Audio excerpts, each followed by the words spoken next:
Bueno, les pedí, bájale un poquito, se quedó muy arriba. Iniciamos retrasado, les pedimos disculpas, pero la lluvia impidió que los equipos llegaran a tiempo, así que por eso estamos retrasados. Pero bueno, Señor es bueno y nos permite estar aquí. Amén. Ok, vamos a continuar con nuestro estudio. Vuelvo a hacer énfasis en el fundamento, el propósito de Samuel, que deben ustedes tenerlo muy claro para poder comprender lo que Samuel nos quiere decir. Acuérdense que Samuel nos muestra dos caminos, el camino de Saúl y el camino de David. El camino de Saúl, un camino de terquedad, el camino de David, un camino de arrepentimiento. Esa es la diferencia fundamental y lo vamos a seguir viendo a fondo a medida que estudiemos. Entonces sigamos avanzando. Creo que entonces hoy estamos para estudiar el capítulo 28, Saúl y la divina de Endor. Este es uno de los capítulos más difíciles de toda la escritura, así que vamos a pedirle sabiduría al Señor para poder comprenderlo. Amén. Vamos a leerlo. Este capítulo tiene bastantes problemas, así que vamos preguntando. La idea es que ustedes puedan quedar con todas las dudas resueltas. Dice: por ese tiempo los filisteos reunieron sus ejércitos para ir a la guerra contra Israel. La batalla a la que está hablando el capítulo 28 es la misma batalla de la cual David fue expulsado. ¿Se acuerdan que lo estudiamos hace 8 días? Cómo David había formado filas para ir contra Israel, pero los príncipes filisteos de las otras ciudades impidieron que David participara. Es esta misma batalla, para que entendamos el punto cronológico y la importancia de que David no haya participado en esta batalla, porque es en esta batalla que viene al día siguiente. Eso que estamos viendo se da la noche previa a la batalla con los filisteos. Entonces, por eso el capítulo 28 inicia diciéndonos: por ese tiempo los filisteos reunieron sus ejércitos para ir a la guerra contra Israel. Entonces ya miramos esa parte. El rey Aquis le dice a David: se esperan que tú y tus hombres salgan conmigo a la batalla, pero los príncipes filisteos dicen: no, ¿cómo se le ocurre? Fácilmente David se voltea en medio de la batalla y entonces se va a reconciliar con su amo Saúl. Fundamental comprender esto. ¿Por qué? Porque es la batalla donde Saúl va a morir. Entonces, si David hubiese participado en medio de esa batalla, Saúl moría, pero David quedaba como que, bueno, lo mató, pero peleando a favor de los filisteos. Hubiera sido algo completamente descabellado. Así que vemos cómo Dios intervino. Pero el centro de lo que vamos a estudiar aquí es la adivinación. Es decir, el punto central es, practicó Saúl la invocación de espíritus, es decir, una suerte de medium, que es lo que nos dice la escritura en esta traducción. La otra dice la divina de Endor, pero básicamente lo que tenemos aquí es una bruja. Para que tengamos claridad, estamos hablando de una bruja, una medium. Esto no es ajeno a la escritura, la palabra lo prohíbe en la ley, no los nigromantes, que son los que invocan a los muertos. Miremos aquí, versículo 3. Durante ese tiempo Samuel había muerto y todo Israel había hecho duelo por él. Fue enterrado en Ramá, su ciudad natal. Saúl había expulsado del territorio de Israel a todos los mediums y a todos los que consultaban los espíritus de los muertos. Lo que vemos acá, mediums y consultar espíritus de los muertos, es para incluirnos a toda la gente que practicaba artes ocultas, básicamente, porque un medium normalmente es quien invoca a los muertos, pero está hablando de brujos y todo esto.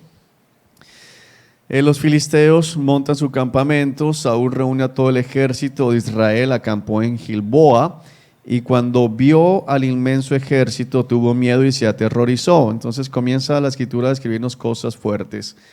Saúl le pregunta al Señor qué debía hacer, pero el Señor rehusó contestarle, ya fuera por sueños, sorteo sagrado o por medio de los profetas. Es decir, Dios cierra la comunicación con Saúl. Saúl es un hombre desobediente, es un hombre terco, no se arrepintió y lo que sucede es que el Señor ya no le habla, el Señor ya no le contesta. Y el principio que tenemos que estudiar acá es, bueno, cómo llega el momento en que Dios ya no habla, o sea, lo abandona a su suerte. Así que Saúl, quien había expulsado a los mediums, da la orden y dice, búsquenme una medium para ir y preguntar qué hacer. Es decir, esto es tremendo, ¿no? Porque estamos viendo a este hombre que expulsó a los mediums y luego Dios no le habla y como Dios no le habla, va y busca los mediums. Es como que, bueno, si no me ayuda Dios, busco ayuda de parte de ¿quién? Del diablo. Eso es lo que tenemos acá. O sea, Dios no me ayudó, bueno, me toca ir y solucionar las cosas a mi manera. Eso es lo que estaba haciendo aquí Saúl. Sus consejeros le responden, hay una medium. Es importante ver esto porque hay algunos que tratan de disfrazar esto y decir, no puede ser, es vergonzoso en el pueblo de Israel ver esto, pero es una medium, no se equivoquen pensando que no es una medium, no es una manera de referirse a una mujer que hablaba o que tenía sabiduría, es una bruja, es la mujer que consultan las personas el día de hoy diciendo, invócame a mi abuela, invócame a mi papá, invócame a fulano de tal, porque quiero saber qué va a pasar con mi vida o qué consejo tomar. Y es tremendo, porque dice, quiero ir a la medium, ¿para qué? Preguntarle qué hacer. Saúl no obedecía a Dios, quien le hablaba y le decía qué hacer, y ahora va a buscar una medium. Saúl se disfraza, dice, sale con ropa común, no se puso las vestiduras reales, fue a la casa de la mujer por la noche acompañado de 2 de sus hombres y no es el tema más importante, pero es en la noche donde los que hacen lo malo llevan a cabo sus fechorías, normalmente bajo el manto de la oscuridad. Los que están en Cristo buscan hacer las cosas donde brilla la luz. Tengo que hablar con un hombre que ha muerto, le dijo, ¿puedes invocar su espíritu para mí? Si esta pregunta viniese de alguien pagano, sería entendible, pero esto viene de alguien que fue lleno del Espíritu Santo, alguien a quien Dios le cambió el corazón, alguien a quien Dios le transformó, dice, lo hizo una persona completamente nueva. Y ahora lo vemos diciéndome, ¿puedes invocar un espíritu? Es una cosa loca, pero es lo que está diciendo la Escritura. La mujer le dice, mire, usted quiere que me maten, usted sabe que Saúl, la Escritura lo muestra, ha expulsado a todos los mediums, a todos los que consultan espíritus de los muertos. ¿Por qué me tiende una trampa? ¿Y por qué el autor relata este detalle? Porque viene a reflejarnos cómo muchas veces la gente pone normas, pero cuando la norma ya no le conviene, él mismo es el que quita la norma, es lo que está haciendo aquí Saúl. Y lo que dice a continuación es más tremendo. Versículo 10, viene la respuesta de Saúl. Saúl le hace un juramento en el nombre de ¿quién? El Señor. Es decir, mira, hazme brujería, te juro por el Señor. Ya es una cosa, está poniendo al Señor de respaldo para llevar a cabo lo malo. Es como, mira, vamos a adulterar, yo te juro por el Señor que no se entera tu esposo, te juro por el Señor que no nos van a pillar, te aseguro que, mira, vive el Señor, que es tremendo, porque la expresión en original es, vive Jehová, que no te va a pasar nada. O sea, invócame al diablo, vive Jehová. O sea, es una cosa terrible lo que está pasando, porque es usar el nombre del Señor para llevar a cabo el pecado. Saúl está poniendo a Dios como garante de su pecado. Es una cosa loca. Y vuelve y le dice, tan cierto como que el Señor vive, no te pasará nada malo. Tan cierto como que Dios vive, invócame a los muertos. Finalmente la mujer le dijo, ok, ¿qué espíritu quiere que le invoque? Y aquí es donde comienzan a haber dificultades, porque dice, llámame ¿a quién? A Samuel. Vamos a dejar definido algo. Este Samuel al que Saúl quiere llamar es Samuel el profeta. No es otro Samuel. Está este hombre invocando al profeta Samuel. Yo quiero que me llamen al profeta Samuel.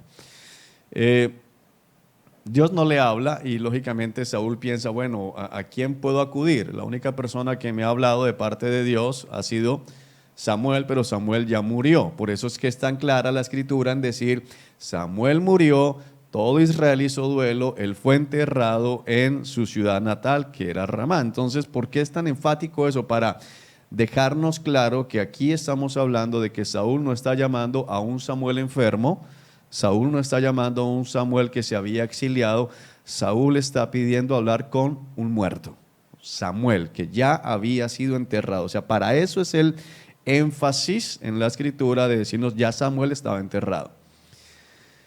Cuando la mujer vio a Samuel, gritó, me engañó usted Saúl. Esto nos muestra varias cosas. Una, algunos dicen que la mujer es una charlatana porque se asusta cuando ve a Samuel, es decir, algunos dicen que puede ser una de esas que hay muchas, ¿no? Cuando ve a Samuel allí, porque si ella esperara realmente que su ruego porque viniera, su invocación funcionara, no se sorprendería de ver a Samuel, sino que pues, es normal, pero es como, porque muchos de los que dicen que invocan muertos son simplemente charlatanes, entonces cuando pasa algo se preocupan.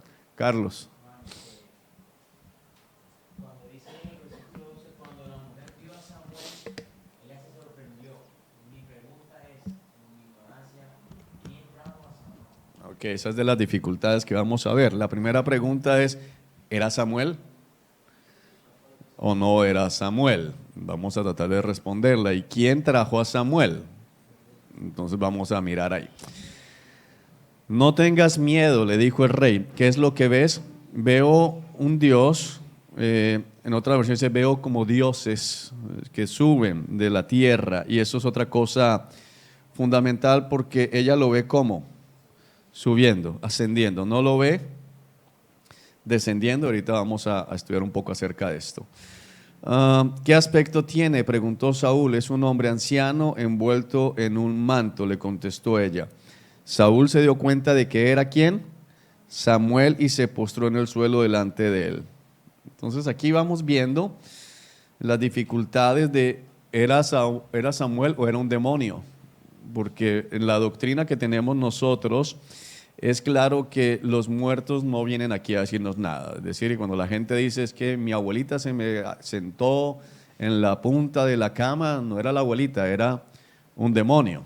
O sea, tenemos que ser muy enfáticos en eso. No era su mamá, no era su abuela, no era su tío, que es que era mi tía favorita, yo era el sobrino favorito y vino, eso era un demonio. O sea, no le quepa la menor duda. Que vieron en esta época de octubre, entonces hay muchas historias en la ciudad, que es el alma en pena del niño que murió ahogado, que es la novia que dejaron vestida, que es el otro, la llorona. Bueno, esos son puros demonios. Ahí no hay ningún niño, ahí no hay ninguna novia, ahí no hay ningún ser humano o ningún alma en pena. Ahí hay demonios, ¿ok? Pero, ¿qué pasa aquí? ¿Es Samuel o no es Samuel? Entonces sigamos leyendo el texto y después vamos a tratar de responder las preguntas. Pregunta aquí, dime.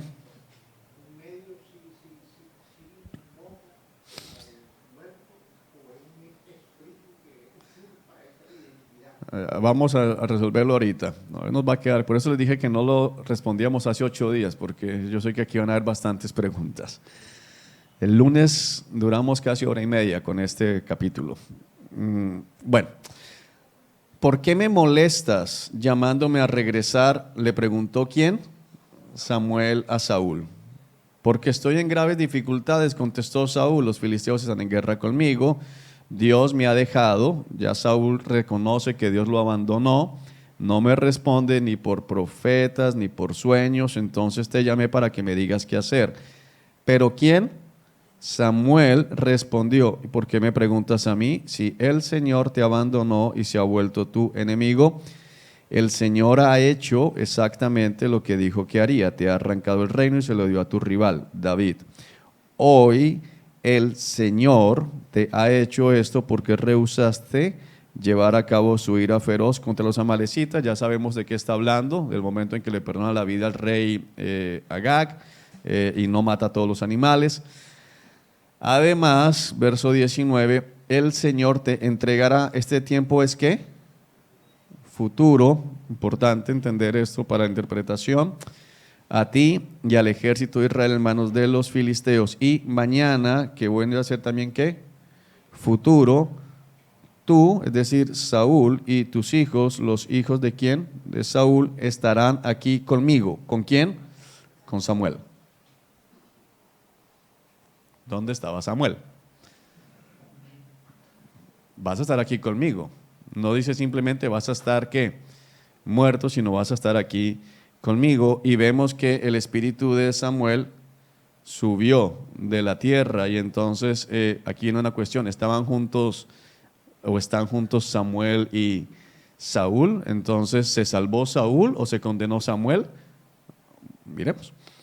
El Señor derribará al ejército de Israel y caerá derrotado. Entonces Saúl cayó al suelo, cuán largo era, paralizado por el miedo, por las palabras ¿de quién? De Samuel. Ok, lo que viene a continuación es ya un relato que no es tan importante para nosotros el día de hoy. La mujer le ofrece comida, dice, mire, yo hice caso, no me vaya a matar, coma, que lo veo pálido, finalmente come, y al día siguiente Saúl y sus hijos mueren en batalla y todo el ejército de Israel huye, es dispersado. Entonces, preguntas para resolver. ¿Era o no era Samuel? ¿Era un demonio o no? ¿O era el espíritu del profeta Samuel quien apareció y le habló a Saúl en ese momento? Entonces, quiero partir de una base. Hay varios hermanos que afirman que tiene que haber sido un demonio, que no pudo haber sido Samuel porque va completamente en contravía de las órdenes que Dios ha hablado de no invocar los muertos. Entonces son hermanos, así que si usted se queda en esa posición, vamos a mirar la otra, y un hermano está en esa, no vamos a pensar que entonces es un hereje, o sea, lo está viendo de otra manera y está tratando de ser fiel a las escrituras. Pero si nos vamos a pegar al texto y dejamos que el texto hable y que el texto nos diga lo que el texto nos quiere decir, la respuesta es ¿quién fue el que se presentó delante de Saúl? Y la respuesta sería Samuel. ¿Cómo que fue Samuel? Hermano, la Biblia me está diciendo en varias oportunidades que fue Samuel. Volvamos a revisar porque es que el texto me está diciendo eso. Dice, miremoslo aquí. ¿Qué espíritu quiere que le llame? Bueno, el de Samuel. Dice que vio a quién, a Samuel. No me dice que vio a alguien parecido a Samuel, sino vio a Samuel. Dice que Saúl se dio cuenta que era quién, Samuel, y dice, ¿por qué me molestas llamándome a regresar? Le preguntó quién, Samuel a Saúl. O sea, el texto me pone a Samuel a hablar, no dice el espíritu, sino está hablando de Samuel. O sea, el texto no me está permitiendo a mí pensar que no era Samuel, por difícil que me parezca, pero el texto está diciendo eso. Luego me dice, está el diálogo, y tenemos aquí Samuel, ¿qué hace?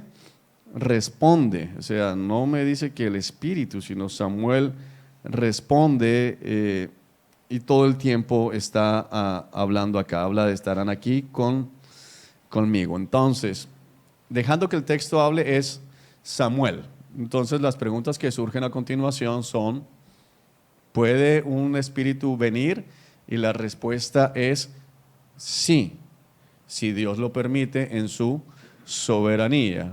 Entonces, aquí tenemos un caso sui generis, tenemos un caso único que no abre puertas para que nosotros podamos. Entonces yo quiero, invóquenme a Pablo para preguntarle ¿Cómo fue que logró aguantar tanto sufrimiento? Yo quiero algo bueno de Pablo, quiero saber, la tradición dice que Mateo murió de esta manera, yo quiero saber si sí fue así y vamos a resolver una cantidad de dudas, porque hay una cantidad de dudas acerca de muchos temas.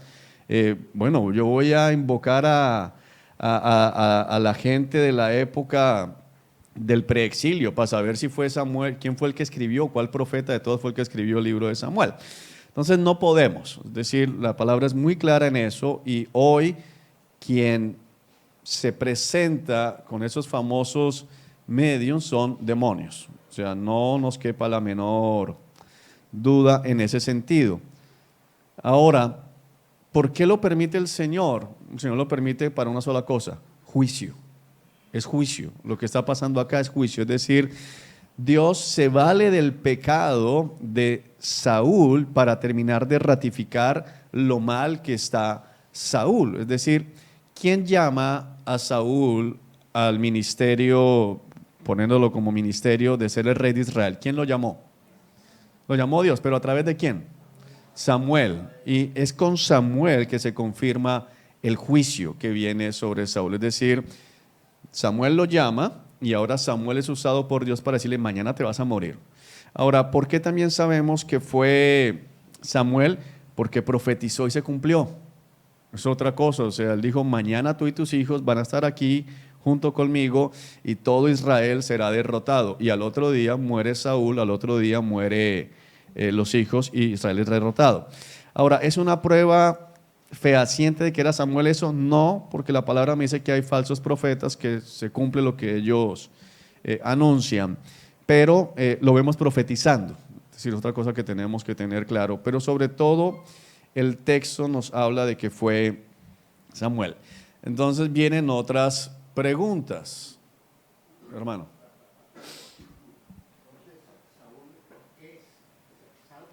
Ya voy, vamos para allá entonces. Porque está con Samuel y dice literalmente, recordemos que dice que ¿qué hizo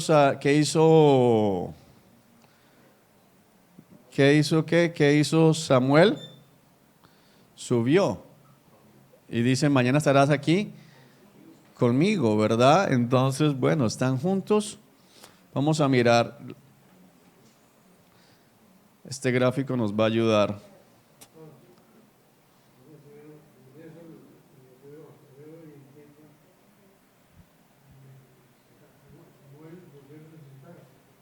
No hubo resurrección porque la resurrección es corporal. Ahí es el espíritu. El espíritu. No. Dice, veo el espíritu. Hay un espíritu que va subiendo. Es el espíritu, no es cuerpo.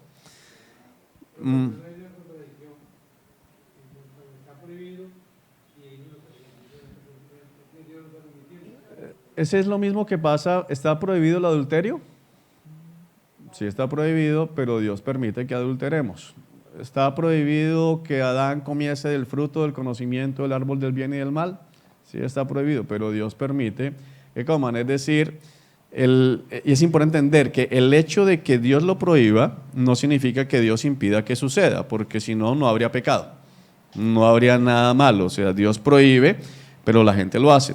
¿Prohíbe Dios que los pastores cojan la iglesia como negocio? Sí lo prohíbe, sin embargo lo permite. Entonces lo que muestra eso es el pecado del hombre, básicamente. Entonces, bueno, vamos a ver este gráfico, no sé qué tanto se logra entender, porque nos va a ayudar. La concepción que tenía el pueblo de Israel y aún la cosmovisión de casi toda la humanidad de cómo era la tierra y qué pasaba con los espíritus, permaneció casi que inalterable hasta el descubrimiento de Colón. Entonces vamos a partir de ahí, porque Dios se comunica y se relaciona con la gente de acuerdo a lo que la gente también entiende. ¿Se acuerdan hablamos de la revelación progresiva? Dios les va hablando de manera que ellos comprenden. Hasta que Colón descubre por error, llega aquí a América, la gente pensaba que la tierra era ¿cómo? Plana. Y la Biblia no lo contradijo abiertamente, sin embargo, dejó sus verdades cuando dice la palabra, en la circunferencia de la tierra, es decir, Dios tiene sus pies sobre la circunferencia de la tierra. O sea, Isaías está hablando acerca de que la tierra es ¿qué? Redonda, es un círculo, pero lo que entendían, para que comprendamos esto, el apóstol Pablo murió pensando que la tierra era plana. El apóstol Juan murió pensando que la tierra era plana. Entonces lo que tenemos aquí es más o menos la concepción que tenían ellos del mundo anterior. Entonces estaba lo siguiente.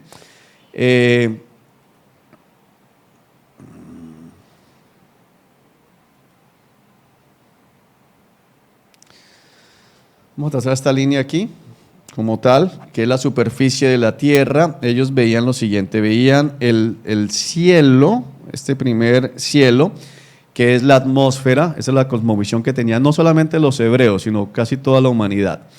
La atmósfera, lo que tenemos ahora, las nubes, donde está todo esto. Después, para ellos está, vamos aquí a bajar. Para ellos se encontraba esto que se conoce como el... ¿Sí se logra entender allá? Esta partecita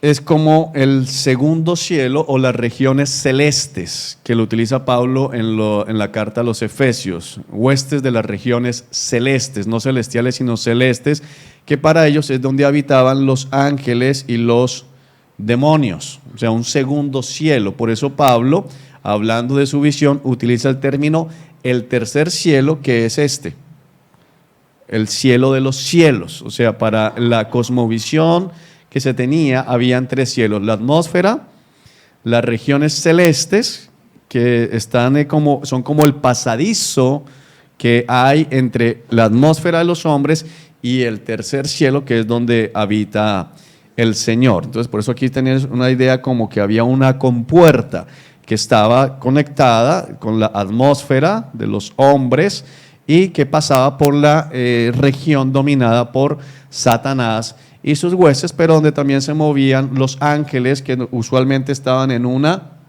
batalla.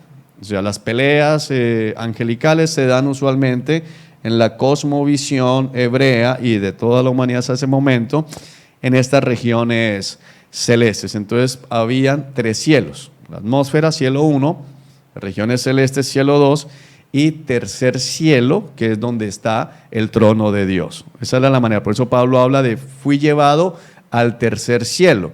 Nosotros hoy a veces escuchamos la expresión y no nos dicen muchas cosas, pero para todos los oyentes de Pablo, todos los que leyeron la carta de Pablo, cuando dicen fui llevado al tercer cielo, todos entendían que Pablo estuvo ¿dónde?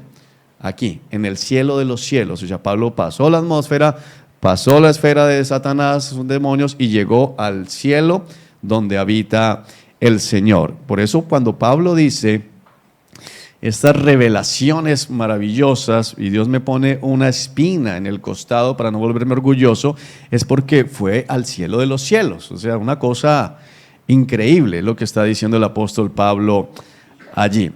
Entonces, teniendo eso, vamos a seguir. ¿Cómo? Diferenciar el círculo de influencia de los hombres, decir que se conoce como la atmósfera es donde está lo creado material, todo lo que tiene que ver con materia. El segundo cielo, la creación espiritual, que son los ángeles como tal. Lógicamente se suman los demonios, que son ángeles rebeldes, ángeles caídos. Y el tercer cielo, que es donde habita el Señor. Cuando uno lee Job, por ejemplo, y dice que llegó el día en que los ángeles, los hijos de Dios se presentan con el Señor, uno entiende esta puerta de los cielos. ¿De dónde llegó Satanás? Dice que venía de rondar la tierra de un... ¿Se acuerdan cómo lo plantea Job? Dice, vengo a recorrer la tierra de un extremo al otro. ¿Qué extremo está hablando? Estos dos. Toma el pelo todavía esto a mí. Téngame paciencia, hermano. Está hablando de esto. este extremo y este extremo. Entonces Dios le pregunta a Satanás y Satanás dice, vengo de recorrer la tierra de aquí a aquí. Estoy haciendo esto, me la paso así. ¿Y cómo se presenta? Pasa por ese pasadizo que hay de el segundo cielo al tercer cielo y se presenta delante del Señor. Eso es lo que vemos allá. Carlos. Cuando no existía todavía nada, Satanás estaba en el tercer cielo, o sea, porque era un ángel. De acuerdo al relato bíblico, sí estaba en la presencia del Señor, pero recuerda que la Escritura no nos habla de que los ángeles fueron creados antes que la tierra. O sea, no tenemos certeza, no podemos ser enfáticos en cuando no existía nada, porque de hecho si seguimos el relato bíblico de Génesis, vamos a entender que los ángeles fueron creados en algún momento entre el día 2 y el día 6, en algún momento allí. No lo podemos ver antes de, porque dice que no había nada, y si no había nada, eso incluye a los ángeles. De acuerdo al relato bíblico de Colosenses, dice, todo fue creado por medio de él y para él, tales como tronos, principados y potestades. Entonces, la creación incluye a Satanás. Entonces, no lo podemos ver como previo a la creación, sino después de. Ahora, ¿dónde estaba Satanás? Eso sí lo podemos inferir por el mismo relato bíblico y lo que estamos estudiando, que se encontraba justo aquí, en el cielo de los cielos. Ahora, ahí es donde comienza a cobrar mucho sentido, fue expulsado de la presencia del Señor. ¿A dónde fue expulsado? Al segundo cielo. Sí lo vamos a entender, o sea, cuando vemos la cosmovisión que ellos tenían, vamos comprendiendo. Entonces, el relato bíblico está hablando en términos que las personas que escuchan el relato bíblico comprendan. Es importante eso, Dios les habla de manera que ellos van entendiendo. Es fundamental comprender toda esta parte. Fue expulsado. No nos dice que cayó en el huerto del Edén. Cuando dice que vi a Satanás descender del cielo como un rayo, nos está hablando el Señor de cuando lo ve, cuando los apóstoles expulsan demonios y desciende a la tierra con ferocidad. Pero si nos vamos a lo que dice la Escritura, en todos los puntos, no hay ninguno que diga que fue expulsado al huerto del Edén. Nos dice que llegó al huerto del Edén y tentó, pero no dice que cayó en el huerto del Edén. O sea, el relato bíblico no dice eso y ahí tenemos que tener cuidado el no ir generando cayó allá, porque el Edén es el jardín de Dios y es un punto en toda la creación, ¿sí? Por otro lado, lo que sí nos dicen más pasajes es que está rondando, o sea, que no fue expulsado a un punto físico de la tierra, sino fue expulsado a la presencia del Señor. Dice que anda rondando como león rugiente. Nos hablan de las regiones celestes. Entonces, de acuerdo a la cosmovisión bíblica, tenemos que más bien acercarnos a que Satanás fue expulsado a este sitio, a este. No sabemos, soberano. El Señor crea a Satanás sabiendo, que es lo que tenemos que comprender nosotros. ¿Sabía Dios que Satanás se iba a rebelar? Sí, y sin embargo lo creó. ¿Sabía Dios que Adán se iba a rebelar? Sí, y sin embargo lo creó. ¿Sabía Dios que tú le ibas a desobedecer? Sí, y sin embargo te creó. Ya. Porque a veces nos quedamos solo con Satanás, pero si uno dice, Dios no debería haber creado a Satanás, debería haber empezado con nosotros, tampoco crearnos a nosotros. Pero ahí es donde yo siempre trato de aconsejarles, hermanos, que lo más sabio es decir, solo sé que nada sé allí, reconocer los misterios de Dios, la soberanía de Dios y más bien ver, mira, lo asombroso no es que, ¿por qué no me creó? Sino lo asombroso es que me haya creado. O sea, qué misericordioso es el Señor, sabiendo que yo me iba a rebelar, sabiendo que yo le iba a insultar, sabiendo que yo iba a ir en contra de Él, me crea y me rescata. O sea, es misericordia. Así que el apóstol Pablo nos lo expresa de alguna manera cuando dice para mostrar las misericordias y la grandeza de nuestro Dios. Entonces, Dios muestra su bondad en eso. ¿Cómo, cómo? Sí.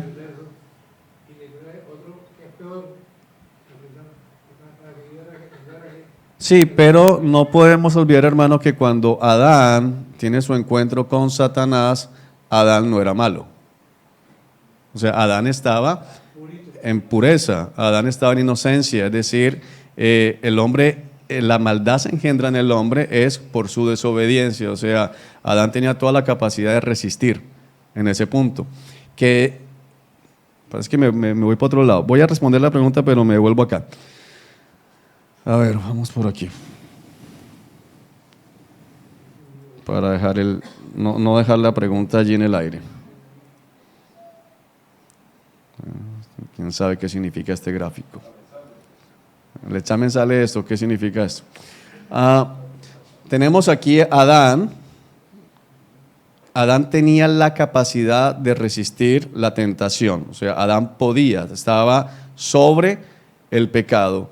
Cuando Adán cae, entonces tenemos la tentación o el pecado gobernando sobre Adán o sobre la raza de Adán, es decir, sobre los hombres.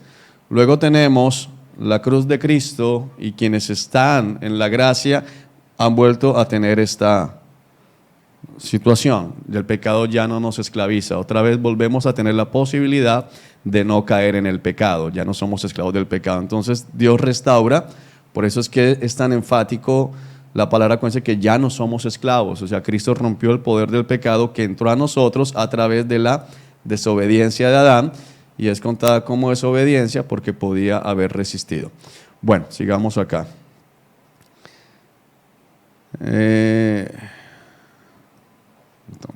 Entonces, listo, establecido esta primera parte de los cielos, ¿sí? ¿Qué tenemos entonces? La gente veía como que, listo, había unos fundamentos del cielo, el cielo tenía sus fundamentos y hacía una suerte de arco, y en medio de ese arco estaba la tierra, que era lo que se elevaba de las aguas. Pero ellos veían que debajo de las aguas, así se entendía, estaba el gran abismo, o como lo vemos en algunas versiones, el abismo sin fondo, que cada vez lo hemos escuchado, y Dios ha echado al abismo sin fondo nuestros pecados. Están hablando de este abismo. Ellos pensaban que había un abismo que no paraba, o sea, en la cosmovisión hebrea, y como digo, de casi toda la humanidad, había una caída sin fondo, o sea, que si alguien se iba por ahí, iba a estar cayendo por siempre, nunca iba a dejar de caer. Era un abismo sin fondo, o sea, no había nada debajo de ese abismo. Y ahí es donde comprendemos cuando el profeta dice, has echado mis pecados al abismo sin fondo. Los has tirado al abismo sin fondo, es decir, lo has alejado completamente. Ya lo ha echado Dios en un lugar donde no podrá, ¿qué? Golpear y devolverse, porque hay el efecto de que toca fondo y ¿qué hace? Sube, pero la idea es de Dios echando el pecado al abismo sin fondo. Encontramos a el endemoniado Gadareno, Geraseno, suplicándole a Jesús que si los expulsaba no los arrojara al abismo sin fondo. O sea, está usando el mismo lenguaje, es decir, que se tiene en este punto. Entonces se cree en lo que veían ellos, este abismo sin fondo es donde Dios arrojaba para el peor castigo. ¿Okay? ¿Qué entendían ellos? Debajo de la tierra estaban los fundamentos de la tierra y este lugar, Seol, se conoce como el lugar de los muertos. Este es el lugar del que está hablando el profeta Samuel, para que todos entendieran, lugar de los muertos. Pero este Seol tenía dos espacios. Entonces tenemos el Hades, que Cristo lo cita varias veces, que es el lugar, o el Tártaro en la cosmovisión griega, para que comprendamos, donde están los malos, por decirlo de alguna manera, los que van a ser condenados, están en el Hades.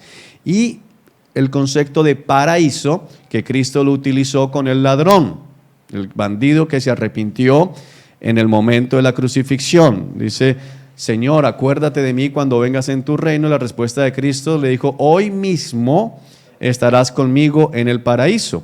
Sin embargo, es importante recordar que la Escritura dice que Cristo cuando muere, ¿qué hace? ¿Sube o baja? Baja. La Escritura es enfática en eso. Cristo desciende, es decir, y eso va de acuerdo con la cosmovisión que todos veían. Desciende, pero no desciende al Hades. ¿Desciende a dónde? Al paraíso. ¿Por qué? Porque era inocente. Por eso Cristo ratifica, hoy mismo estarás conmigo en el paraíso. Entonces, Seol, lugar de los muertos. Cuando David dice, desde el Seol nadie puede adorarte, está hablando de este punto que ellos consideraban que estaban todos los espíritus, allá abajo, el lugar de los muertos. Pero ese Seol, en esa cosmovisión, estaba dividida. Cristo habló de esto en lo que todavía se discute si es una parábola o es un relato doctrinal. Cuando lleguemos allá lo miraremos. Yo lo veo como un relato doctrinal porque no tiene muchos elementos de parábola. Primero Carlos y después acá, hermano.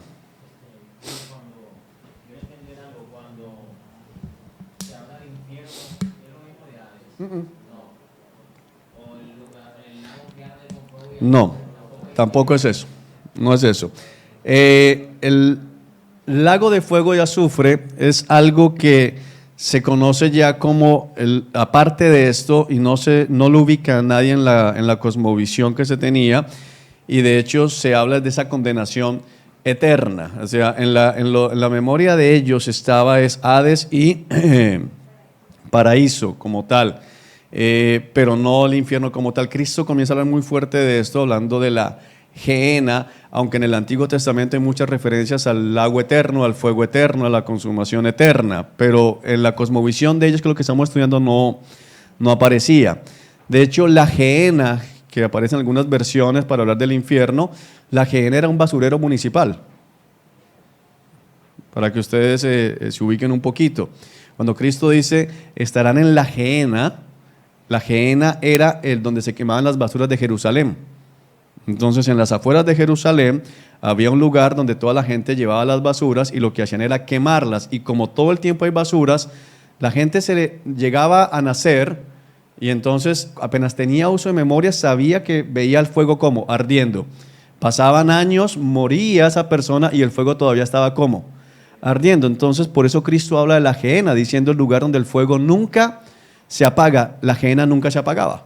Siempre estaba ardiendo porque siempre estaban quemando basuras. Nadie podía decir, yo vi un día la Gehenna apagada. O sea, la Gehenna siempre estaba ardiendo. Y por eso Cristo utiliza la Gehenna para hablar del lago de fuego y azufre. Pero son lugares diferentes. Entonces es simplemente una referencia.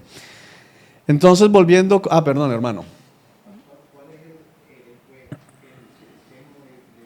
El paraíso. El paraíso. El paraíso. O sea, cuando Cristo habla del seno de Abraham en lo que se conoce como parábola de rico y Lázaro, es el seno de Abraham ese porque habla de esta división. Dice, los que están aquí quieren pasar aquí, pero no pueden. Hay un abismo que los separa como tal. Entonces, entendiendo que el gran abismo no es lugar donde nadie quiere estar, se asume que en el Seol estaban las dos partes. De hecho, hay una fuerte disputa, en el buen sentido de la palabra, entre hermanos en la fe acerca de qué pasa con el alma de los creyentes cuando mueren. Entonces, hay hermanos en la fe, hermanos y muy sabios. Por eso es que quiero que lo miremos con mucho respeto lo que voy a explicar, porque hermanos que yo quisiera tener la sabiduría que ellos tienen. Voy a hablar con nombre propio, hermanos como el pastor MacArthur, que él considera que la persona, el cristiano muere, inmediatamente va al cielo su alma. Él no los ve pasando por aquí. Hay otros grupos de hermanos entre los que estoy yo, creo que sí se hace este paso para luego traer la resurrección.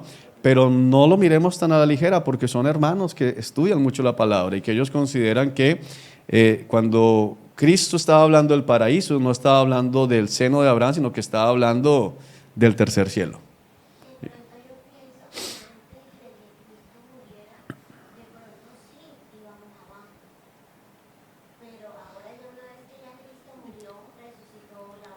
El, el problema con eso, hermana, es que no hay nada en la escritura que diga, que nos diga antes esto, como pasa con todo lo que sucede con el cristianismo, que nos dice antes ustedes estaban así o antes pasaba esto, sino que se nos dice, no, o sea, no hay un cambio. Entonces, por eso entramos en...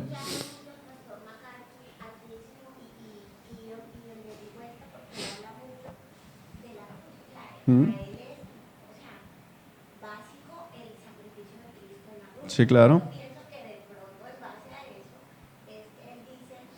Sí,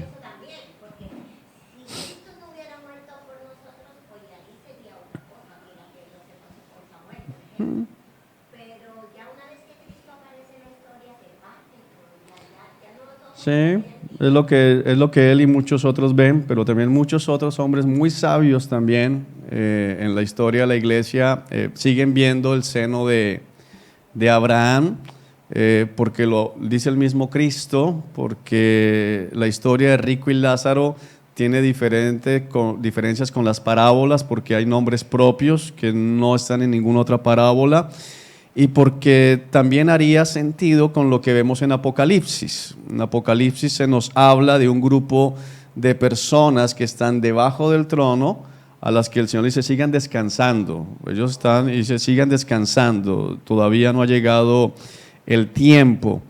Donde lucha, por ejemplo, el pastor MacArthur es en decir, bueno, si fuimos al cielo, que es donde, por el lado que yo me voy por esta otra parte, es porque si ya están en el cielo los hermanos, ahora estoy explicando esto para que tengamos conocimiento, pero no para decir MacArthur está equivocado, porque por eso dije, quisiera yo tener una pizca de la sabiduría que ese hombre Dios le ha dado.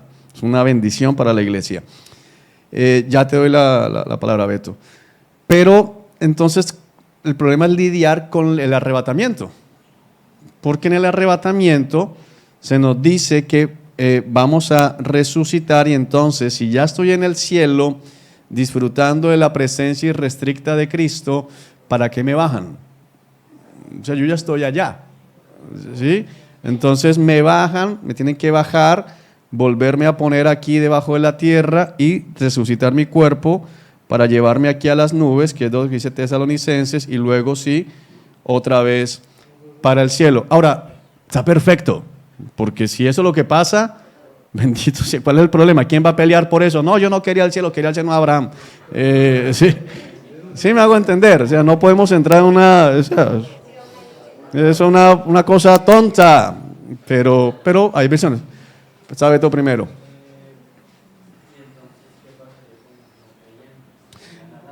Ahí es la otra dificultad de hablar de que de una vez van para el cielo, porque no eliminamos, porque por ejemplo el pastor MacArthur coincide en que hoy no hay nadie en el infierno, porque dice que serán arrojados al infierno después del juicio final, y entonces ¿dónde están? Y entonces ahí sí se está haciendo uso del Hades.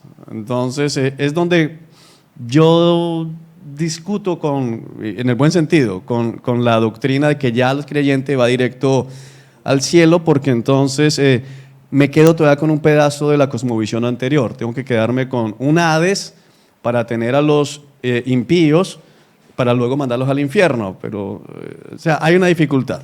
Pero al final lo que quiero mostrarles es de qué está hablando Samuel. No es que Samuel esté diciendo, Saúl, tú eres salvo, o yo estoy condenado, vas a venir aquí al mismo lugar. ¿Dónde es? Al Seol, al lugar de los muertos. Eso es lo que nos está mostrando. El hecho de que Samuel suba nos reafirma esta cosmovisión de que los muertos, aún muertos piadosos, no están arriba, sino están ¿dónde? Abajo. Es importante eso. Hermano estaba primero acá.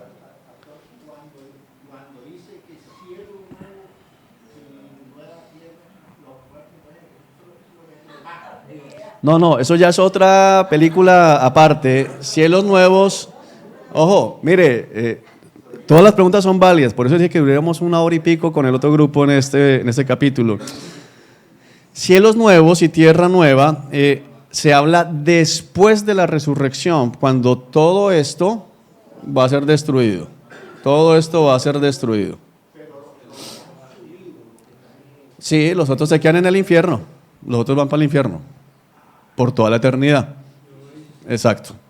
Ahí es diferente. Entonces, este cielo no tiene nada que ver con el cielo que vendrá.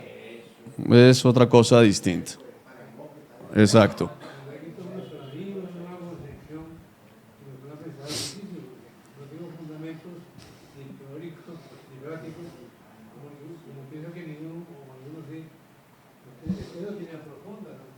Sí, esto es tremendo. Pero es muy bonito.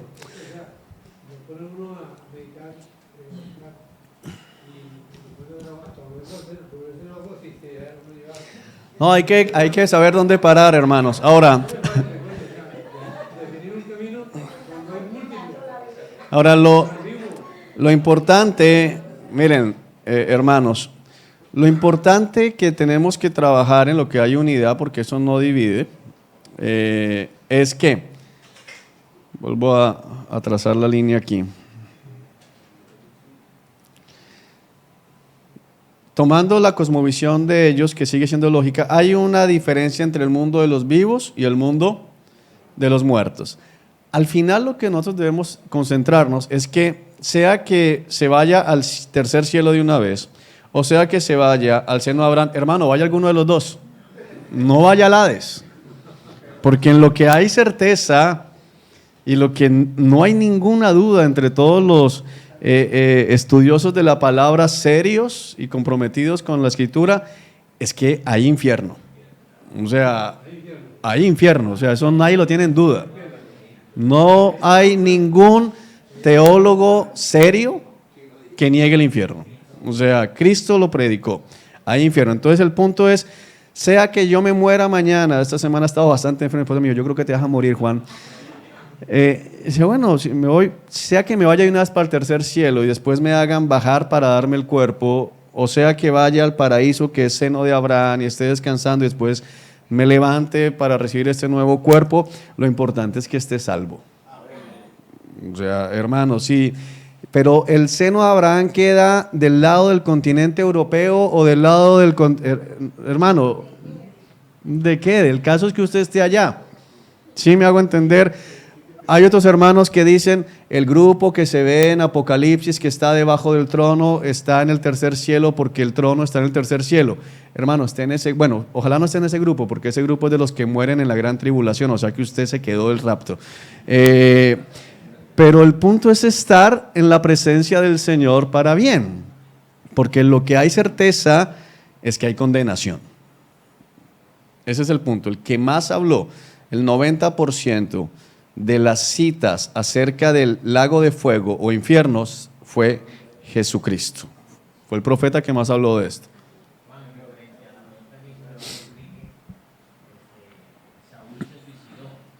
Sí, ahorita vamos allá, es el siguiente capítulo.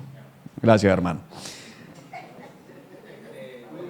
Una pregunta no muy, pero se supone que en ese paraíso y en ese lugar, en el Hades, va a haber, o sea, ya los que están en el paraíso están de alguna manera disfrutando de una presencia del Señor, no, y los que están en el Hades están siendo torturados. Tienen varias cosas. La escritura nos muestra que los que están en el Hades ya están sufriendo. ¿Cómo?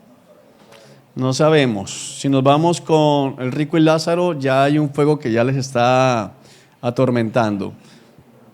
Seno de Abraham o paraíso, primero hay que sacarse la idea porque siempre que pensamos en paraíso imaginamos árboles, el lago y los paticos ahí. Sáquese la idea de ese concepto de paraíso, porque no es... ¿Qué? Bueno, sáquese esa idea de la cabeza.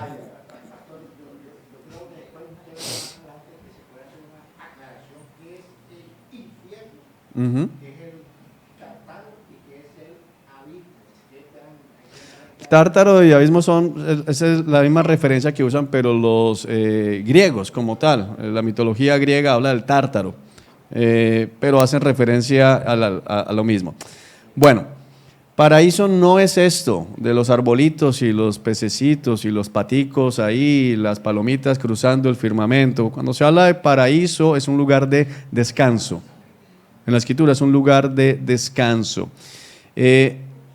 David, inspirado por el Espíritu Santo, dice algo importante de qué está haciendo la gente allá. Dice que los que están en el Seol no saben nada, no pueden alabar al Señor, está diciendo. Y Salomón en Eclesiastés, también inspirado por el Espíritu Santo, dice que la gente que está aquí no sabe nada de lo que está pasando. Entonces, eso también es lo que nos lleva a pensar que cuando dice que mi abuelo muerto me dijo, no fue su abuelo muerto, fue un demonio, porque esta gente ya no sabe nada de lo que está pasando en este momento. Pero bueno, eso es como para que podamos comprender a qué se refería la escritura cuando dice veo subiendo. Entonces, ¿por qué lo ve subiendo? Porque la idea de ir al tercer cielo directamente no aparece para nosotros, sino después de estudio de teología, de tener toda la Biblia. Samuel no tenía o no tenían el conocimiento de todo lo que tenemos nosotros en el día de hoy. No había habido cruz, no había habido nada de esto, el Espíritu Santo no había sido derramado. Entonces Dios habla en términos que ellos entiendan. ¿De acuerdo? Ahora, no está diciendo, les hablo así, pero no es así. Les hablo así porque estaban abajo, lugar de muertos, uno en un lado, otro en otro lado. Y aquí también se entiende que están los espíritus encarcelados, las mazmorras que están abajo. Entonces se entiende que están acá, las mazmorras de las que habla Judas, que son ¿cuáles? Los ángeles caídos que se unieron en relaciones con las mujeres de los hombres antes del diluvio. Están encarcelados en mazmorras, no pueden levantar la mirada esperando el juicio. Esos ángeles son estos, ellos están en este punto. ¿Dónde van a terminar? En el infierno, porque eso es lo que dice la palabra en Apocalipsis capítulo 20. ¿Ok? ¿Preguntas, Carlos?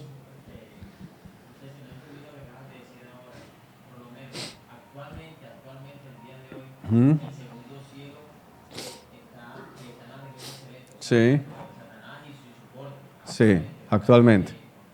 Sí, menos estos ángeles que cayeron tan bajo que ni siquiera se quedaron en la región celeste, sino que Dios los metió en prisiones. O sea, el pecado de ellos, Dios lo vio tan abominable que los encarceló. O sea, recuerden que lo estudiamos en Génesis, ellos intentaron crear una nueva raza irredimible, una raza mixta entre ángeles y seres humanos. Entonces Dios ni siquiera los dejó en las regiones celestes, sino que los mandó. Algunos dicen, algunos teólogos, que cuando los demonios dicen no nos envíes al abismo sin fondo, realmente están diciendo es no nos metas en esas mazmorras que están los otros. O sea, porque los demonios nomás ahorita están libres, andan rondando, haciendo las suyas de un lado para otro. Entonces tienen libertad que estos no tienen. Estos están allá en mazmorras encadenados. Beto.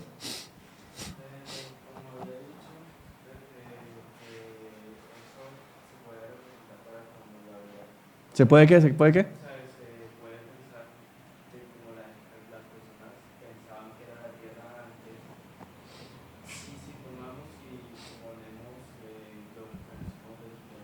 Sí.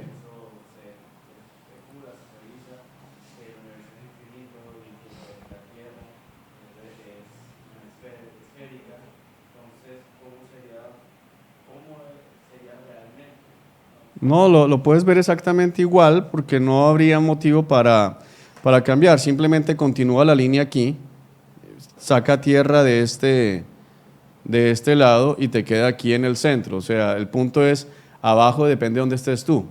El punto es decir, los muertos están abajo. Si estás aquí en Barranquilla, abajo es aquí abajo. Si estás en la China, estás del otro lado, abajo es arriba, pero para ellos sigue siendo abajo. ¿Sí? Entonces no va a cambiar. O sea, el centro del mensaje no te va a cambiar por la posición geográfica. No te va a cambiar. Bueno, hermanos, ¿sí quedó claro o quedaron con más dudas de las que tenía?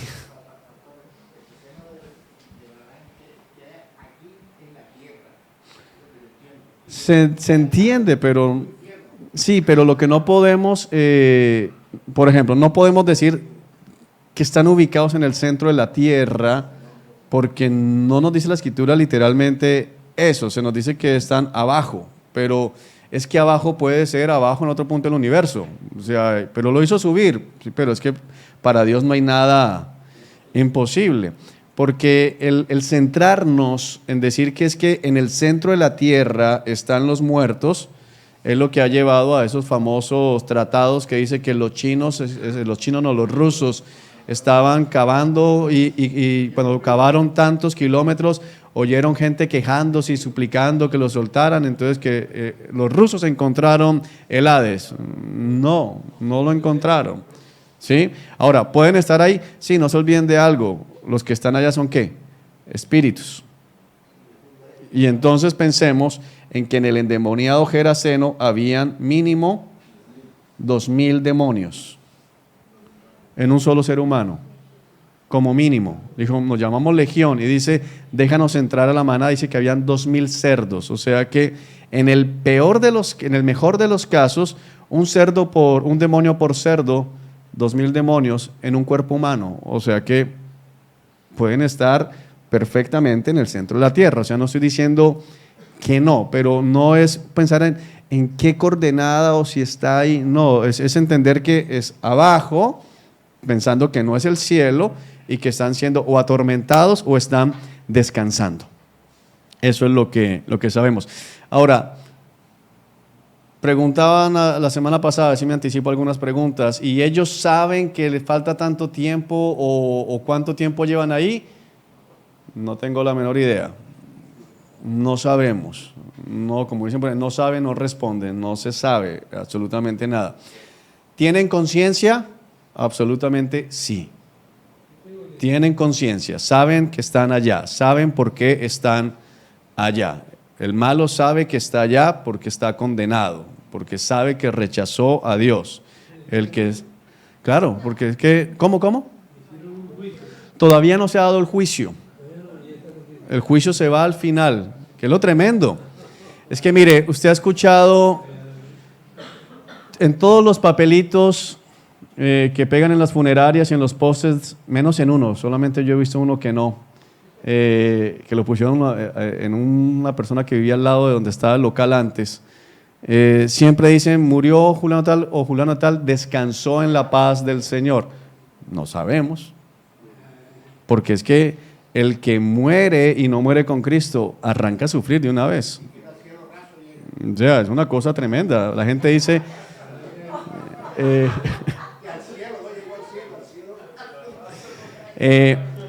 la gente dice, por ejemplo, la eutanasia, ¿no? Ay, me quiero suicidar para acabar el sufrimiento. Apenas va a empezar el sufrimiento. Apenas muera, arranca el sufrimiento. Y sin embargo, todo el sufrimiento que puedan experimentar en el Hades no se equipara al sufrimiento del infierno. Eso es lo tremendo, o sea, es eterno y es la ira de Dios en ese lugar, es una cosa increíble. ¿Cómo? No sabemos tampoco.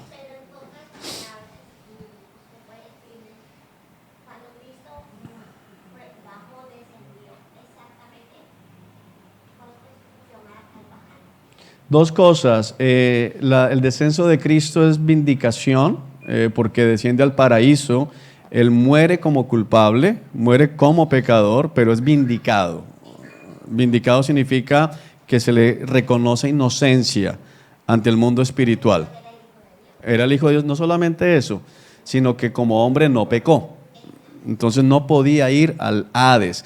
Dice que le predicó a los espíritus encarcelados. Eso lo vamos a estudiar en el Nuevo Testamento, pero me anticipo, es una dificultad grande porque no se sabe si le predicó a los espíritus, está hablando de los demonios de las mazmorras o si está hablando de los del Hades. No se sabe. Lo otro que sí tenemos que entender es que cuando dice le predicó, no fue que les anunció arrepiéntanse, porque después de la muerte ya no hay posibilidad. Les predicó, les anunció que su juicio y que él había vencido. Entonces, bajo esa perspectiva, es más probable que le predicó a los demonios que intentaron crear una raza irredimible y Cristo les predica, vencí.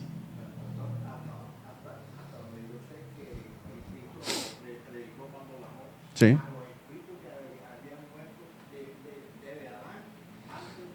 No dice, es que no podemos ser dogmáticos. Ahí es donde tenemos que tener mucho cuidado porque no nos dice, lo único que dice la Escritura, le predicó a los espíritus encarcelados. Entonces, yo puedo pensar en que hablar de alguien en el Hades está encarcelado, pero también puedo pensar en los demonios que me dicen que están en mazmorras. Entonces, yo no puedo ser dogmático en ese tipo de cosas. Yo quiero formarles a ustedes en el cuidado de, hermano, esto dice, entonces dejemos hasta donde el texto nos revele, entendiendo lo que dice, ahí sí Deuteronomio, lo que Dios nos quiere revelar, nos lo revela abiertamente. Lo que no nos quiere revelar, no nos lo revela. Por ejemplo, cielos nuevos, tierra nueva, ¿qué sabemos de eso? Que serán cielos nuevos y será tierra nueva. Habrán edificios, habrán autopistas, no tenemos la menor idea. O sea, que alguien diga, no van a haber, hermano, usted no sabe. Van a haber, tampoco sabe. No sabemos. Este mar, es que por eso, hermano, pero de cielos nuevos y tierra nueva puede haber mar. No sabemos. Otro mar, porque es que ese es el punto al que quiero llevarlos a ustedes a la interpretación de la Escritura. Tenemos que dejar que el texto hable. Nuestra función es dejar que el texto hable, no hacer o no hablar por el texto. O sea, hasta donde me revela la Escritura, hasta ahí puedo hablar. Lo máximo es decir, hay posibilidades. ¿Cuáles posibilidades? Estas. O sea, no puede haber otra posibilidad de espíritus encarcelados más que ¿cuáles? Los de Hades o los demonios.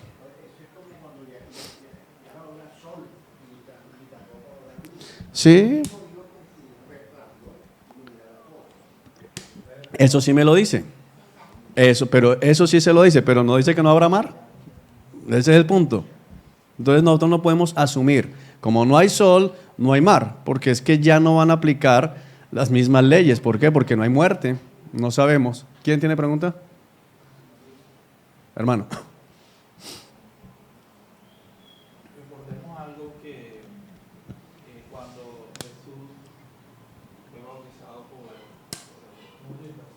Juan el Bautista, él le dice que él era el que tenía que bautizarlo a él. Así es. Sin embargo, él dice, conviene que suceda así para que se cumpla. Voy a cumplir con la justicia de Dios, sí. El énfasis que hace la Biblia en cuanto al descenso de Jesús, o sea, eso es algo muy importante a tener en cuenta. Jesús muere, en su proceso de muerte es normal, como todos los seres humanos, Sí. porque era un ser humano. Así es. ¿Sí? Y obviamente el proceso era el mismo que tenía que vivir. Desciende a las profundidades de la tierra y va al lugar como le corresponde a todos los seres humanos. Simplemente, como usted lo dice, la vindicación que hay de parte del Señor. Así es. Era inocente. Pero él desciende allá mostrando el proceso que se debe dar cuando alguien muere, para donde tiene que ir. Sí, por eso es otra razón que yo me inclino a pensar en que todavía sigue vigente el seno de Abraham y eso, porque el mismo Cristo sigue el mismo patrón. Y que es importante que seamos bíblicos. O sea, yo aquí analizando lo que usted nos está explicando, lo que dice el pastor Macario, que es muy respetable y todo lo demás, pero en la explicación que usted nos está haciendo, yo noto que usted se apega mucho más a lo que está escrito, como lo dijo el apóstol Pablo. Se apega más a lo que está escrito allí. Y cuando habla el ejemplo de Rico y Lázaro, pues allí nosotros podemos notar de que ciertamente ese lugar, el Seol, como está ahí manifestado, hay una división en donde allí reposan los que mueren en Cristo y en el otro lado pues están en tormento por lo que manifiesta el rico. Sí, el sufrimiento es rico. Sí, igual, miren hermanos, Hay cosas en las que vamos a seguir teniendo en medio de los hermanos diferencias. Lo importante es entender que esas diferencias, desde que no vayan en contra de la doctrina fundamental, son válidas y no podemos descartar a un hermano en favor de otro. Por eso puse de manifiesto antes, ojalá tuviera un poquito la sabiduría que tiene el pastor MacArthur. Pero más allá quiero transmitirles no forcemos los textos y dejemos que el texto diga, porque es muy fácil comenzar a decir, pasa esto, va a pasar aquello. Yo molesto mucho diciendo que en la Jerusalén celestial todavía va a haber Coca-Cola, pero es molestando, porque no sé. Ahora tampoco puedo decir que no, y si el Señor quiere poner Coca-Cola, ¿por qué no? ¿Sí? O sea, Él puede hacerlo o no puede hacer. Sí, ya. Sí, o sea, el Señor puede hacerlo, igual ya no va a haber enfermedad, entonces no hay problema, porque ya no hay enfermedad, ya no hay muerte. Ahora, lo que uno podría inferir es que no va a haber carne, porque no va a haber muerte. Entonces coma toda la carne que pueda, hermano, porque allá no va a haber carne. O sea, hay cosas. ¿Cómo, hermano? No, ya no somos espíritus. La palabra es enfática en decir, no vamos a ser espíritus sin cuerpo. Vamos a tener cuerpos como el de Cristo. Cristo, cuerpos glorificados y cuerpos que se tocan como tal. Lo que pasa es que no mueren. O sea, van a volver al estado que Dios había diseñado inicialmente. Bueno, hermanos, paremos ahí. Vamos a hacer un break de 5 minutos y seguimos.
como responderla, porque creo que es bueno desmitificar esta parte.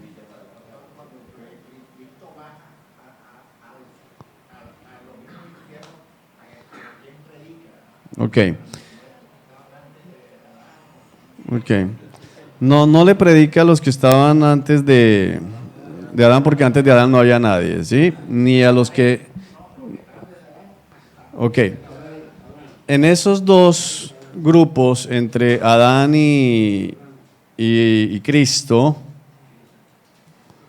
tenemos gente en el Hades y tenemos gente en el paraíso, o seno de Abraham como tal. Es decir, ¿por qué pensamos que no le predica a los, o de dónde viene más bien la idea de que le predicó a los que murieron antes de Cristo? Porque sigue por ahí en medio de la iglesia la idea de Satanás. Dice que los espíritus encarcelados era que todo el que moría antes de Cristo, Satanás lo encarcelaba. Y entonces les predica a Cristo y los libera.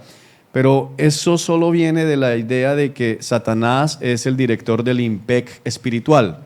O sea, Satanás no es el que cuida el infierno, Satanás no cuida el Hades, Satanás no tiene ninguna función de castigo a los que han muerto, porque de hecho Satanás va a ser arrojado al infierno. Pero ¿de dónde viene esto de tanto predicador?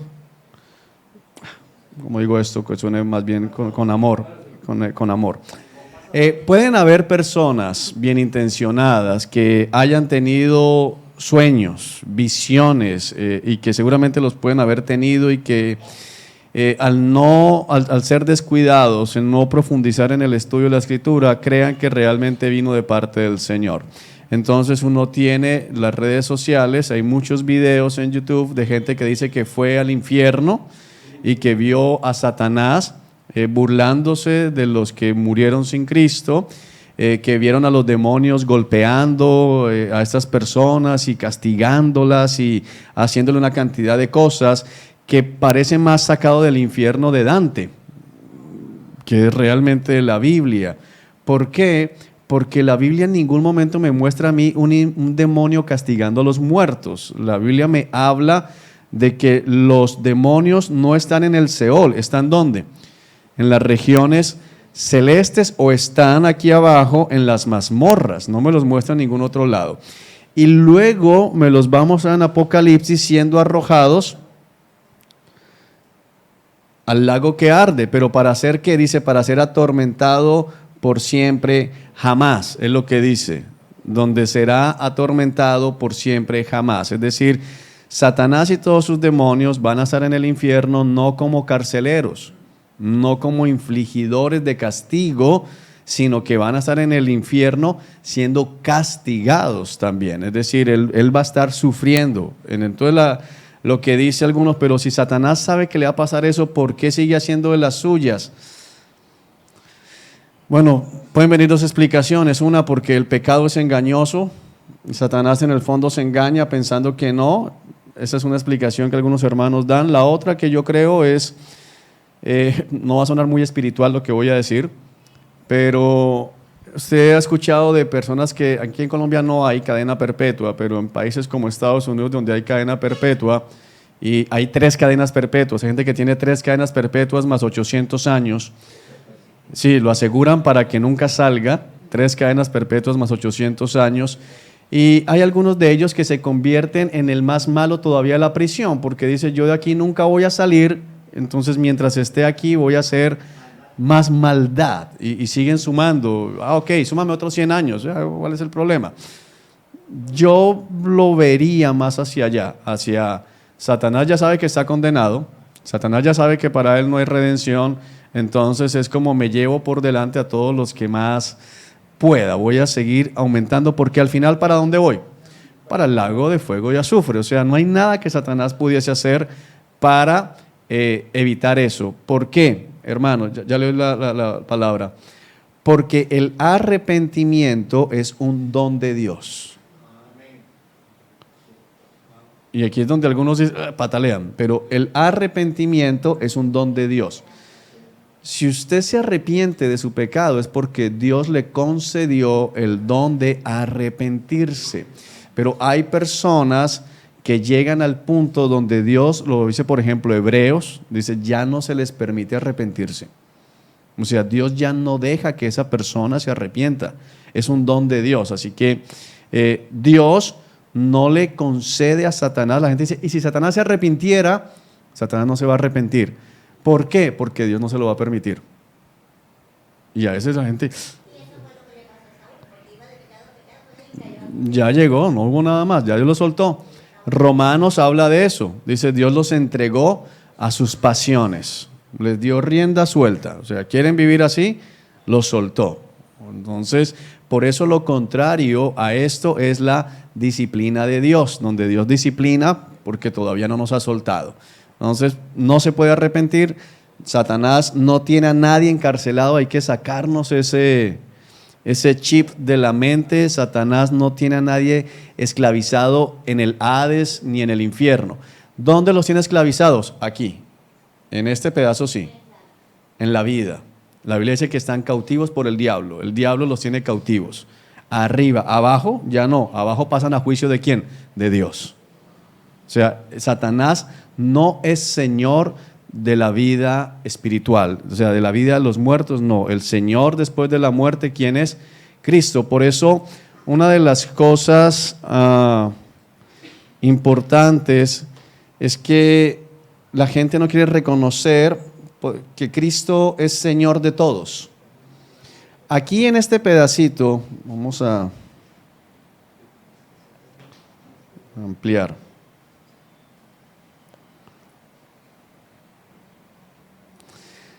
En este punto, hermanos, aquí hay gente que no vive como si Cristo fuera Señor, y Cristo lo permite. Aquí hay gente que vive haciendo las suyas, pero cuando pasan aquí, todos se dan cuenta que Cristo es Señor, porque todos quedan bajo su potestad. O sea, ahí no van a poder hacer absolutamente nada. Ese es el punto. Él ya es Señor de todo. Pablo dice, todavía no parece que fuera Señor de todo, pero es Señor de todo. Y todos los hombres, aun los que le rechazan hoy, cuando mueran, se van a encontrar que Cristo es Señor. O sea, aquí Satanás no tiene ninguna autoridad.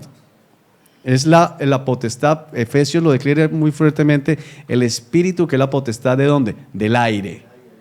No es la potestad del Seol, es la potestad del aire. Aquí Satanás no tiene poder para nada. Es importantísimo grabar eso, porque la gente dice, yo hice pacto con el diablo, pero él no tiene ningún poder, porque es que el alma no les pertenece, ni a ellos ni a Satanás. Es decir, ¿una persona que hizo pacto con el diablo puede ser salva? Claro que sí. Claro que sí, porque el alma no es ni del que es de Dios. Entonces Dios salva al que quiera. Satanás no tiene potestad ahí, y es importante dejar eso en claro. ¿Preguntas, hermanos? Acá. Y allá hay otra.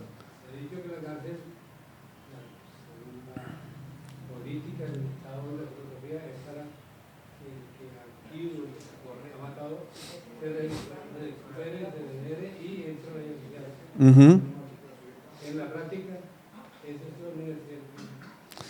Sí, aquí en Colombia sí, pero por ejemplo aquí en Colombia, porque hay países donde la cárcel sí rige muy poquiticos.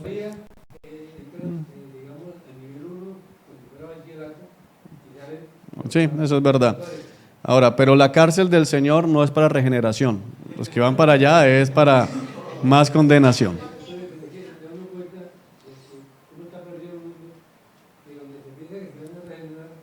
Uh-huh.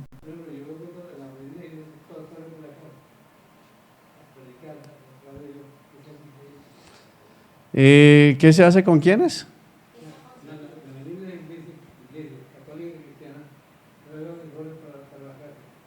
Ah, ok.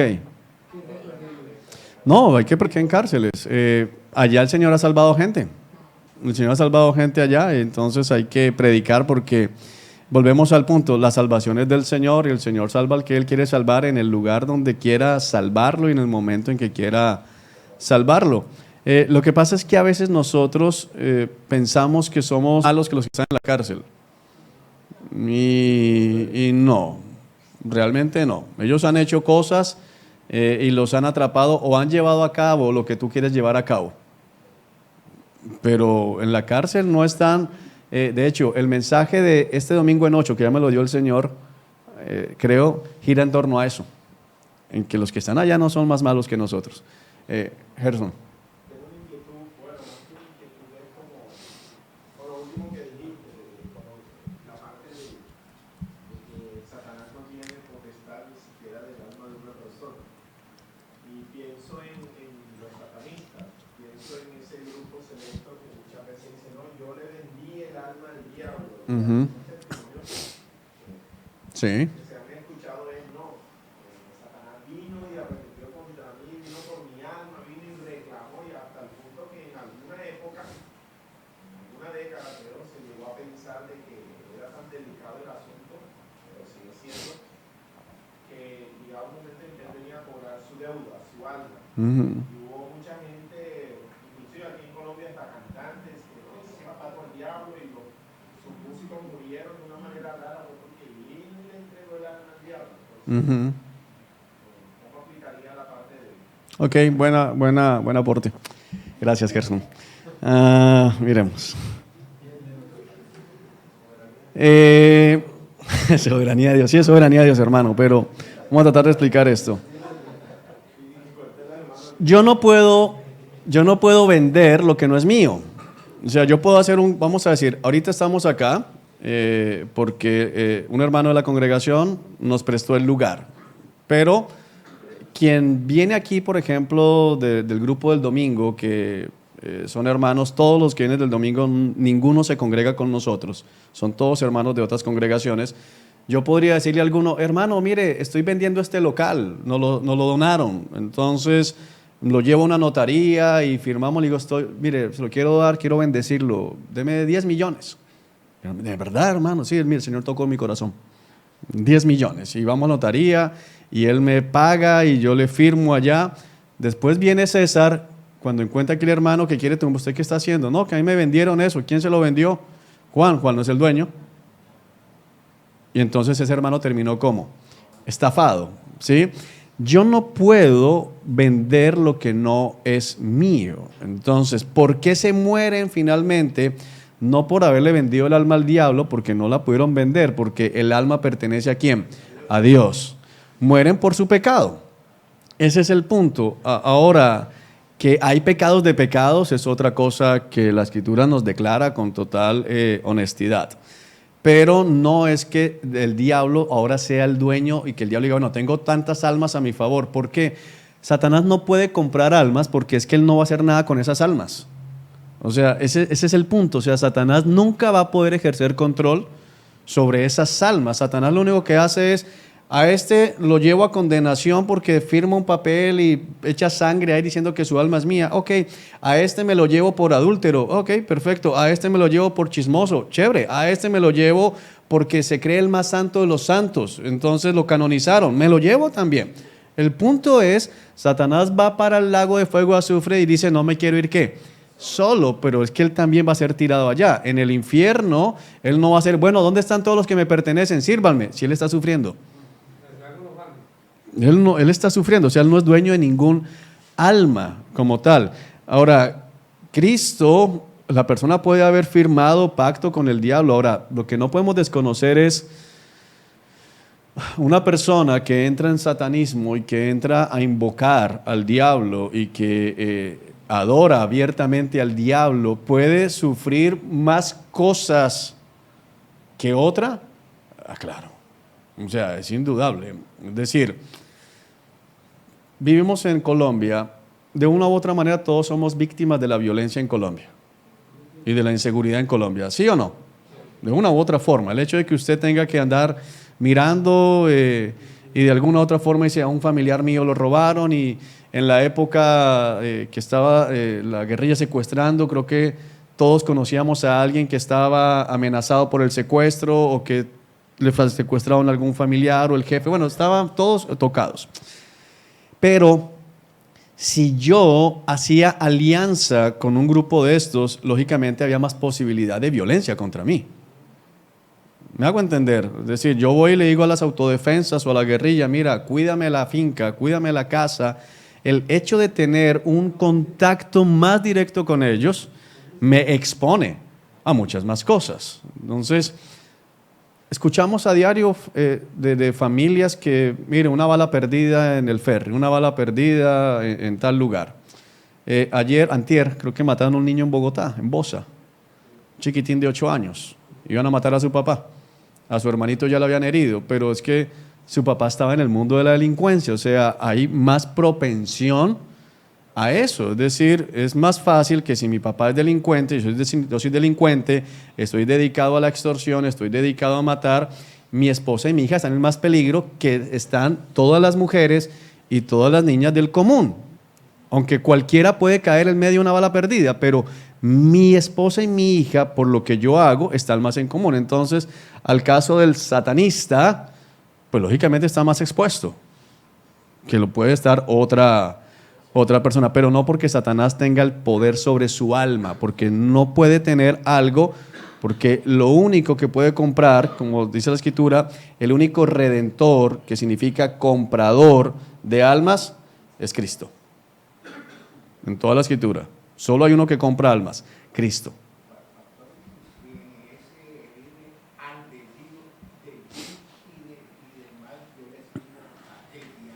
Uh-huh.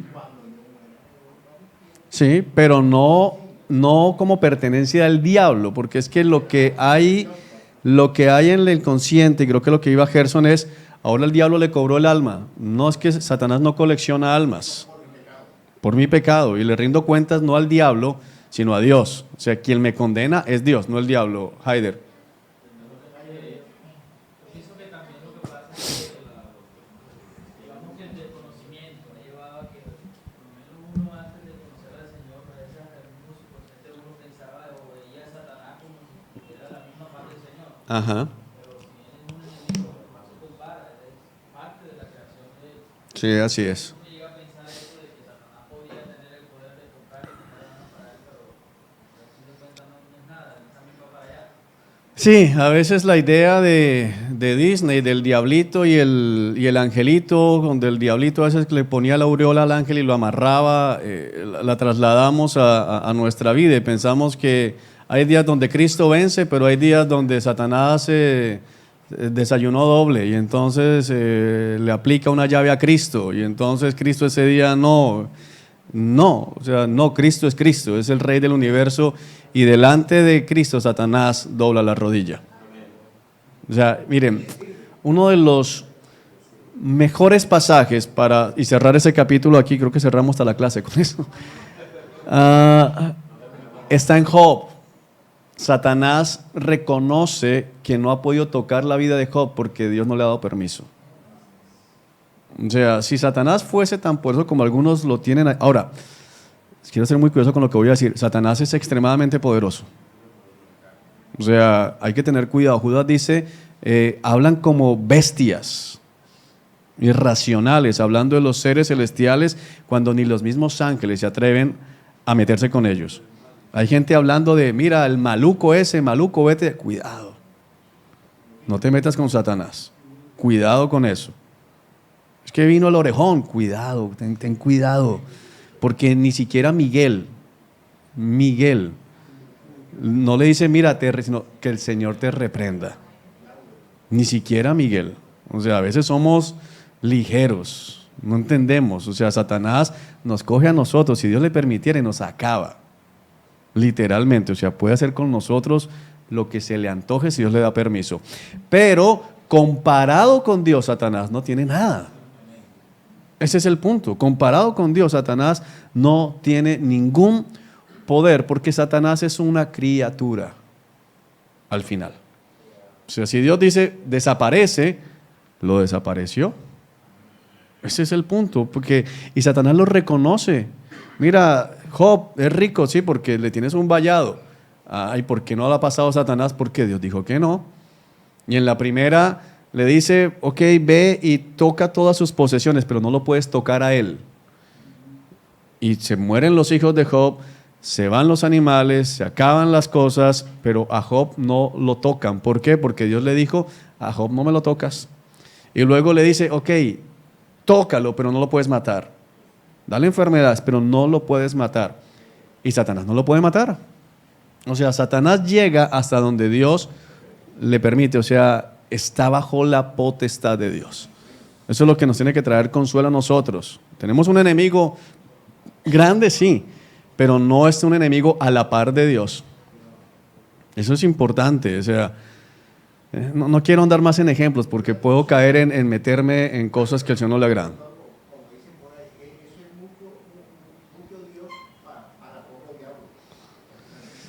Sí, pero lo que quiero es con cuidado, es decir, no, Dios es Dios, el punto es ese, es el Señor, y contra Él no hay nada allá abajo, hermano.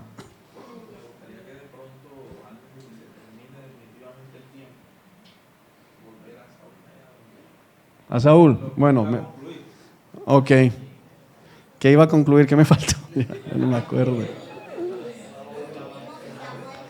Terminemos Samuel, ya. No, primero es Samuel, terminemos.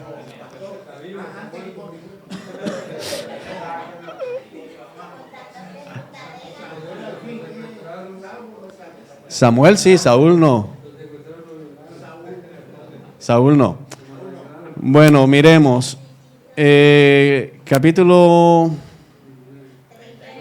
31. Hoy salimos, hermana, hoy salimos. Se da la batalla como tal. Los filisteos atacan, derrotan a Israel, los hombres huyen, nos lo muestra aquí el capítulo 31. Y dice aquí, los filisteos, versículo 2, cercaron a Saúl y a sus hijos y mataron a 3 de ellos, Jonatán, Abinadab y Malquisúa. Una de las cosas que a muchos les confronta y yo creo que más bien les molesta, porque aquí vemos otra vez a este Dios soberano, es que muera Jonatán. Porque Jonatán era el amigo de David, el amigo leal de David, el amigo amado de David, sin embargo muere. Pero nos enseña algo, que no todo el que muere es porque es malo. A veces decimos, murió con Saúl, mi hijo. No, la escritura no me habla mal de Jonatán nunca, al punto que lo vamos a ver en 2 de Samuel, David honrando el compromiso que hizo con Jonatán. Sin embargo, murió al lado de su padre. Su padre era perverso, pero Jonatán no murió por ser malo. La batalla se intensificó cerca de Saúl y los arqueros filisteos lo alcanzaron. Lo alcanzaron, ¿qué significa? Le dieron tan cerca y lo hieren con las flechas. Saúl le dice a su escudero, toma tu espada y mátame antes de que esos filisteos paganos lleguen para atravesarme, burlarse de mí y torturarme. Es como tragicómico que Saúl utilice el término paganos. Este era más pagano que los filisteos. Sin embargo, hasta el final se sigue considerando mejor que los filisteos, pero es que el término pagano hace referencia a que no está en la verdadera adoración. O sea, este no conoce a Jehová, yo sí lo conozco, pero miren esto. Su escudero tenía miedo y no quiso hacerlo. Entonces, miremos aquí. Saúl tomó su propia espada y se echó sobre ella. El término se echó sobre ella es que la puso y se dejó caer sobre la espada. Cuando su escudero vio que Saúl estaba muerto, eso es importante, vamos a conectar después, se echó sobre su propia espada y murió junto al rey. Así que Saúl, sus 3 hijos, murieron juntos ese mismo día. Se cumplió lo que dijo Samuel. El punto aquí es que Saúl se suicida. Es decir, lo hieren, pero él se suicida. Él termina de quitarse la vida. Y de esa manera Saúl termina de sellar su final. O sea, hasta el final estuvo en desobediencia porque cometió homicidio. Porque el suicidio es un homicidio. Es matarme a mí mismo. Eso va en contra de la ley del Señor. Entonces, bueno, con eso se cierra la historia de Saúl. Una de las dificultades es que más adelante aparece un hombre diciendo que él mató a Saúl. Es de las dificultades que vamos a ver, pero eso queda para la próxima clase, ¿de acuerdo? Pero dejemos establecido, aquí la escritura dice que Saúl se suicidó. Hermanos, terminamos primero de Samuel. Terminamos primero de Samuel. Vamos a ver cómo nos va con segundo de Samuel. De que los hijos, la familia, son como referencia como los padres. Los padres moldean al muchacho. En muchos casos, en otros casos no. Yo tuve una familia, un caso que me traumatizó, un muchacho que se me acercó a una persona, yo creo que tú, no vas a saber, tiene plata, tiene un bebé. Me acaba de dar una noticia, se está produciendo 20 millones de personas. Usted hace lo que su conciencia le dice, pero usted sabe que cuando algún día la vida le va a dar a usted se lleva a matar. Sí, claro, ¿no? De Dios nadie se burla. Está escrito en Gálatas, de la justicia de Dios nadie se burla. Siempre se cosecha lo que se siembra. Bueno, hermanos, quiero hacer énfasis ya para terminar y antes de que oremos, en la importancia de dejar que la Escritura hable. Deje que la Escritura hable, deje que la Escritura se explique a sí misma. En la medida en que vayamos en eso, vamos sobre terreno seguro. Lo que dice la Escritura. Los hombres nos podemos equivocar, pero Dios no se equivoca. Entonces vamos sobre lo que dice la palabra. Amén. Para el próximo sábado, si Dios lo permite, estamos entonces con segundo de Samuel. Y bueno, no, pensé que acabamos Samuel hoy. O sea, seguimos bastante atrasados con relación a otro grupo. Ok, Luis, ayúdame, vamos a orar.